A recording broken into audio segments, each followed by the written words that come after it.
I've seen over 1,000 people die, but this was the saddest. I'm an ICU doctor, and people routinely die on my shifts. And this was a Substack I wrote from last year that I wanted to read for you from my article. What do you think is the saddest way a human could die? It's a question that haunts the quiet moments of my job. As an ICU doctor, I've seen death in its many forms. I've seen the peaceful, the sudden, the expected, and the tragic. During the height of the pandemic, I saw more of it than I ever thought possible.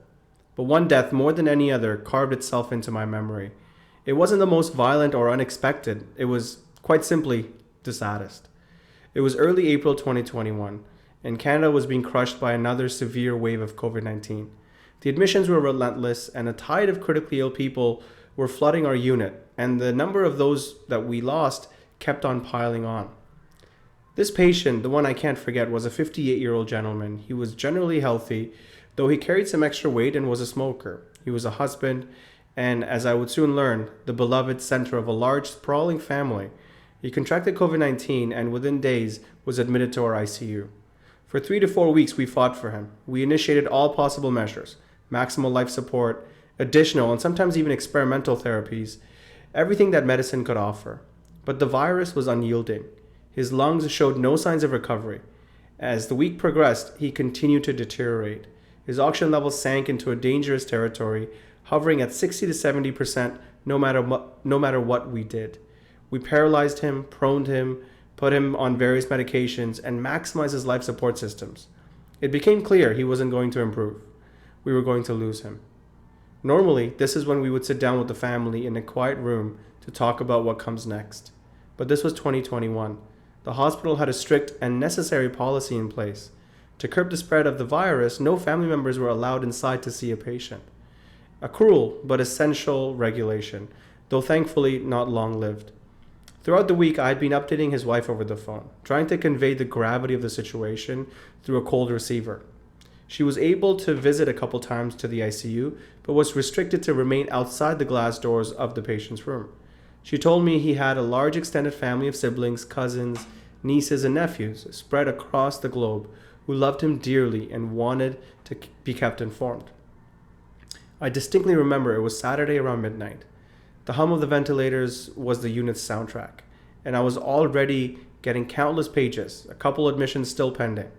It would have been easy to just let the wife update the family about his impending death, so I could move on to see the other sick patients, being already in my hour 20 of my 30-hour shift. But something in the eyes and tears of the wife compelled me to sit with her and have a conference call with the whole family, and I'm grateful I did.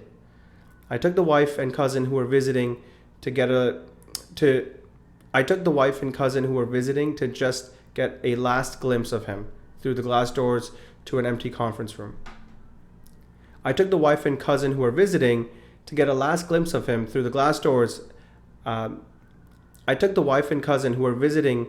I took the wife and cousin who were visiting him to just get a last glimpse of him, and then I took them to an empty conference room. That night, in that small conference room, I got on a FaceTime call through an iPad. The wife's face appeared on the screen, but tears prevented her from being able to say anything. Then, one by one, other faces flickered to life. 12 other family members joined, a constellation of grief from across the world.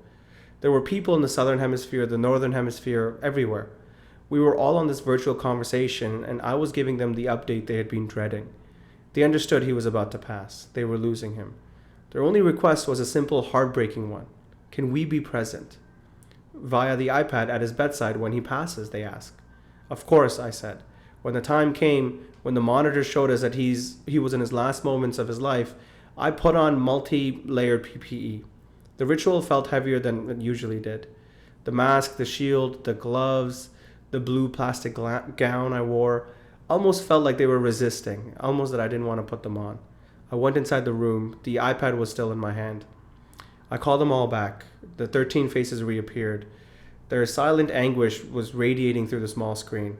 Many started crying uncontrollably.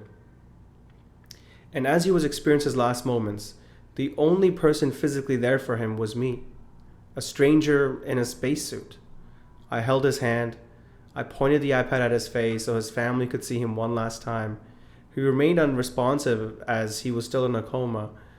I became a human tripod essentially for their grief, but also a conduit for their love. Through a 12-inch screen, they said their goodbyes, their voice crackling, their tears flowing in their own homes thousands of miles away. In that room, there was only the beeping of these failing machines and the soft, muffled sound of my own breathing against the N95 mask. In that moment, I felt an intense and profound sadness. This man was in his last moments of life, and the only person holding his hand was a doctor who barely knew him. His family, who loved him more than anything, could only watch through a piece of glass. Then he died. I pronounced his death and reflected on how death is but a silent whisper. I do not recall what happened for the rest of my shift.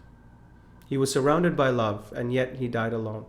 And I, a stranger, was the only one there to witness both the whisper of death and this depiction of love. If you like more of this, I wrote some of these articles on my Substack last year, and I'll link them here, so feel free to give them a read. Thank you.